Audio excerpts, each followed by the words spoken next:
Usted está en El Radar, en Blue Radio.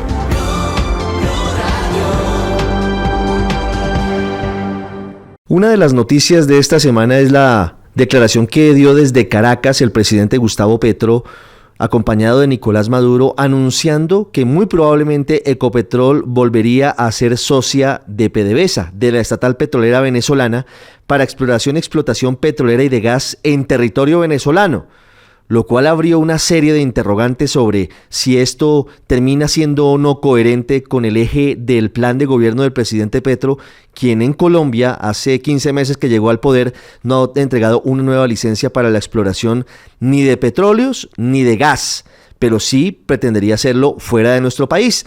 El desarrollo de esa noticia se conoció el miércoles pasado cuando Ecopetrol reveló que la propuesta de PDVSA es poder importar gas a Colombia, es decir, exportarlo de Venezuela hacia el país a través de un oleoducto del Antonio Nariño desde diciembre del 2024. Y eso genera muchas preguntas, inquietudes técnicas, políticas. Por eso hemos querido hoy en El Radar hablar con expertos, y el primero que entrevistamos es al exministro de Minas y Energía, Tomás González, que está con nosotros en Blue Radio, en nuestras estaciones en todo el país y también en nuestros canales de video. Doctor González, bienvenido al Radar. Muchas gracias por estar con nosotros. A usted, Ricardo, muchas gracias por la invitación. Siempre es un gusto estar con ustedes. ¿Es lógica la propuesta del presidente? ¿Tiene sentido que Colombia importe gas de Venezuela? Mire, Ricardo, creo que aquí hay dos ángulos para pensar esta noticia, este anuncio. El primer ángulo es cómo se ve esto desde Ecopetrol y el segundo ángulo es cómo se ve esto desde el país. Desde el caso de Ecopetrol, uno tiene que pensar cuáles son las reservas y las oportunidades que hay en Venezuela. Y cuando uno mira el subsuelo venezolano, se da cuenta que tiene 150 veces las reservas de Colombia. Uno se da cuenta que las reservas de Venezuela, que son las mayores del mundo, podrían alcanzar para atender la demanda mundial casi por una década. Entonces, sin lugar a dudas, el subsuelo de Venezuela es muy atractivo. Lo que es complicado no es el subsuelo, sino la superficie. Y es quién sería el socio de Ecopetrol.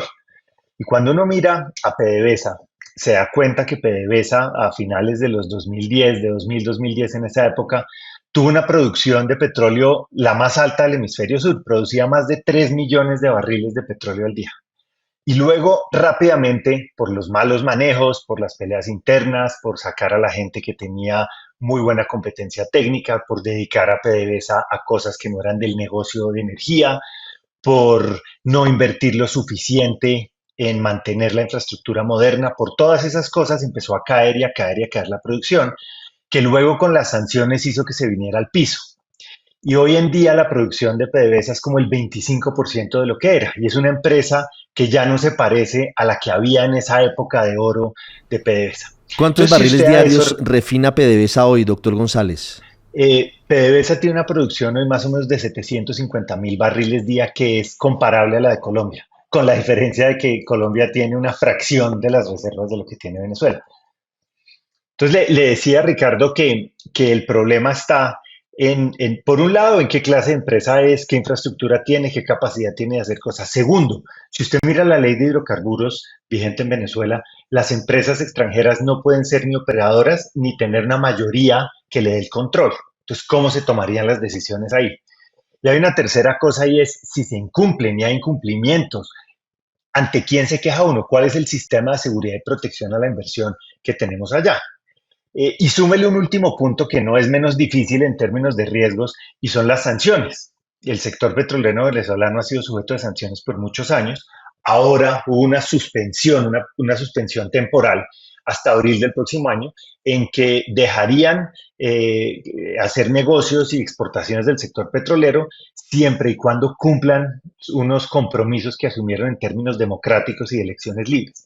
Entonces, para redondear esta respuesta, Ricardo, piense usted lo siguiente: nos asociaríamos con una empresa que ya no es lo que era, con una empresa y un sistema que no necesariamente nos va a dar las garantías si las cosas salen mal, y que está sujeta a sanciones que le pueden poner una capa adicional de incertidumbre a hacer negocios allá.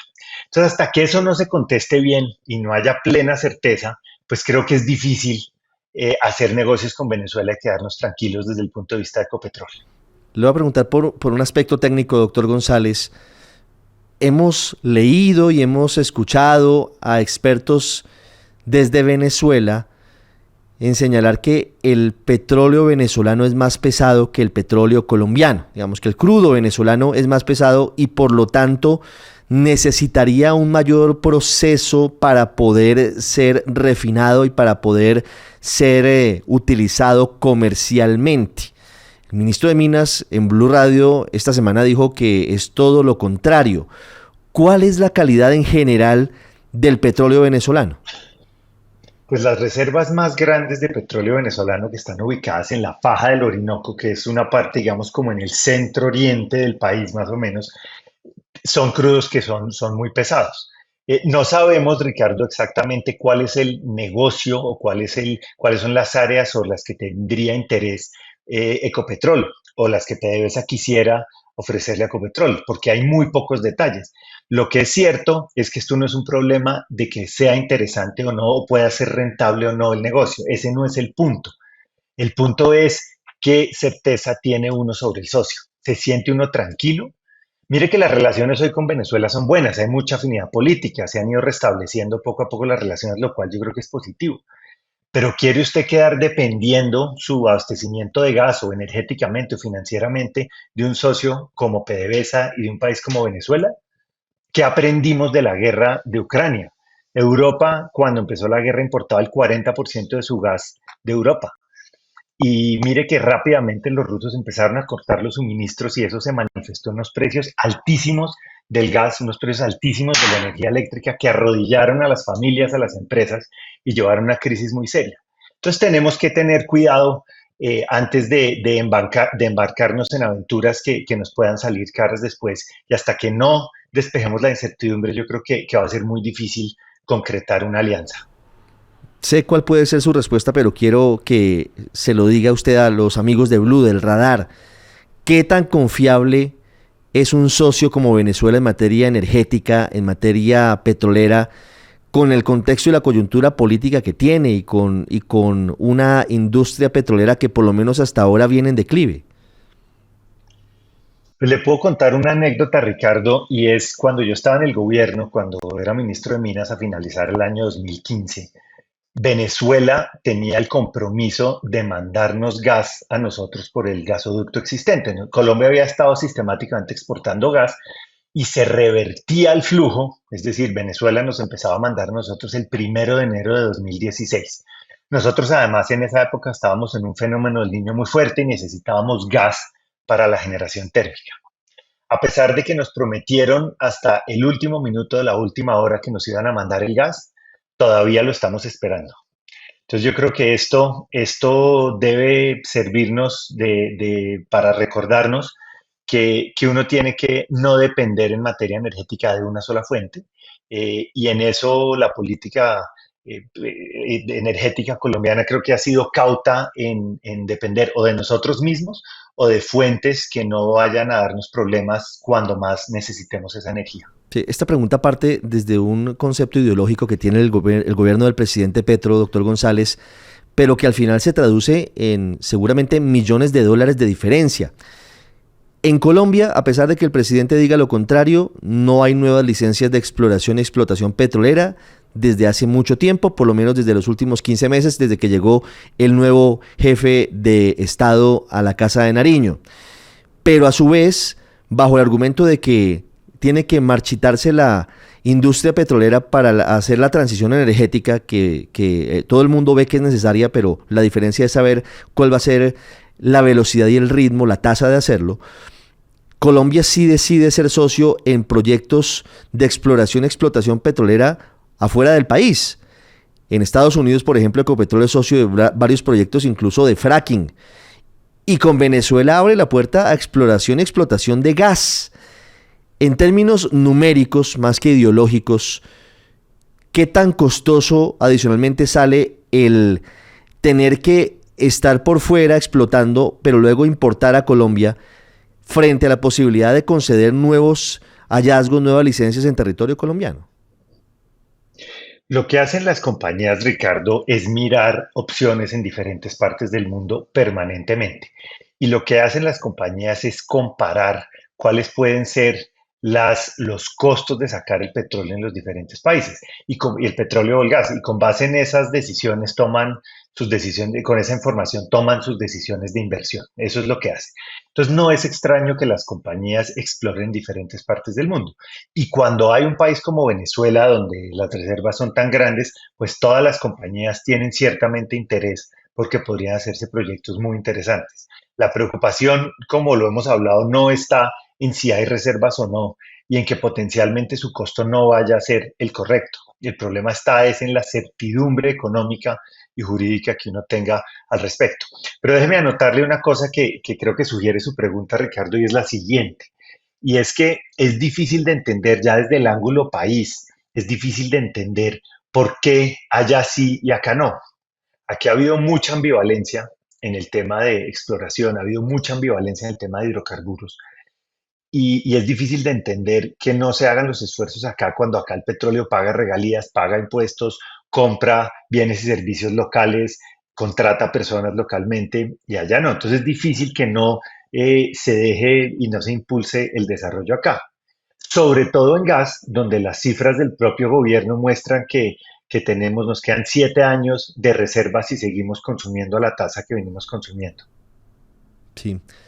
Doctor Tomás González, quiero hacer una pregunta para finalizar acerca del cómo ve en general usted el panorama energético de Colombia, teniendo en cuenta que son muchas variables, ustedes son los expertos y nosotros les aprendemos todos los días, pero vemos una CREG que apenas está recomponiendo su quórum mínimo, pero en encargo y con dudas sobre si cumplen o no los requisitos los comisionados, que es la entidad que se encarga de la regulación, con un fenómeno del Niño que está por empezar en su etapa más difícil, con una situación que no es del todo clara frente al futuro de Hidroituango, con una situación compleja frente a los precios, los costos, frente a la importación de gas para el funcionamiento de las termoeléctricas, que son el sustento del plan redundante, que es el plan B cuando hay escasez de agua para las hidroeléctricas, con una situación, además de compromiso con Ecuador que hizo el presidente Petro para suministrar energía, y con una incertidumbre frente a nuevas fuentes que provean lo que necesita el país a mediano plazo. Sin hablar de lo que está pasando con la parálisis de los proyectos de energías limpias en La Guajira, por ejemplo. ¿Cómo ve usted, experto en el tema, el panorama y el futuro de la energía en Colombia? Pues ya lo ha descrito usted muy bien en la pregunta, Ricardo. Tenemos una gran incertidumbre ahora porque siempre en energía lo que uno tiene que estar mirando son los balances. De primero tiene que mirar los balances. Esto es si la energía que hay es suficiente para atender la demanda. Y en este momento tenemos grandes interrogantes en eso. Si usted le suma la incertidumbre que hay en el lado del gas, le suma la incertidumbre que hay ahora en el tema eléctrico por la llegada del fenómeno del niño, que lo que hace es que deja de llover como lo llueve normalmente y dependemos mucho más de las térmicas que van a requerir gas, que van a requerir combustibles líquidos. Entonces el tema del gas se vuelve muy preocupante ahora. Si usted mira la situación financiera de varias de las empresas comercializadoras de energía que atienden los grandes mercados, que han estado muy, muy golpeadas, muy arrodilladas, muy al borde de las grandes dificultades últimamente. Y usted luego va y mira cómo se ha dejado el sector sin instituciones tan importantes como la CREG. Mire, esto de la CREG, Ricardo, es como si estuviéramos jugándonos ahora que llega el niño la clasificación al mundial y no tuviéramos cuerpo técnico. Es más o menos así. La CREG es absolutamente indispensable. Entonces, hay una gran incertidumbre, hay una gran preocupación y lo que necesitamos ahora es que el gobierno y las empresas se puedan sentar a trabajar conjuntamente tratando de meter gol en la misma cancha. Es que lo que es preocupante es cuando no hay la confianza suficiente y no se entiende que este es un momento de trabajar de verdad en conjunto para coordinarse y que la energía que necesitamos esté. Entonces, hay muchas cosas que hacer, pero todas las que hay que hacer que pasan por su pregunta, requieren de un buen trabajo coordinado entre gobierno y empresas. Y eso es lo que en este año no hemos visto que haya fluido de la manera que sería deseable que fluyera. sería deseable que en el marco de este relanzamiento de la estrategia del gobierno, buscando un acuerdo nacional, reuniéndose con los líderes empresariales del país, reuniéndose con los líderes de la oposición, reconsidere la forma en la que está conduciéndose, entre otras cosas, el panorama energético de Colombia. Doctor Tomás González, muchas gracias por esta explicación de un tema que es complejo, pero que gracias a expertos como usted intentamos y logramos simplificar para los oyentes y para los amigos de nuestras redes sociales. Muchas gracias. A usted, Ricardo, muchas gracias por la invitación y ojalá tenga usted razón. Bien, si quieren empezar por la energía, le caería muy bien al país. Usted está en el radar en Blue Radio.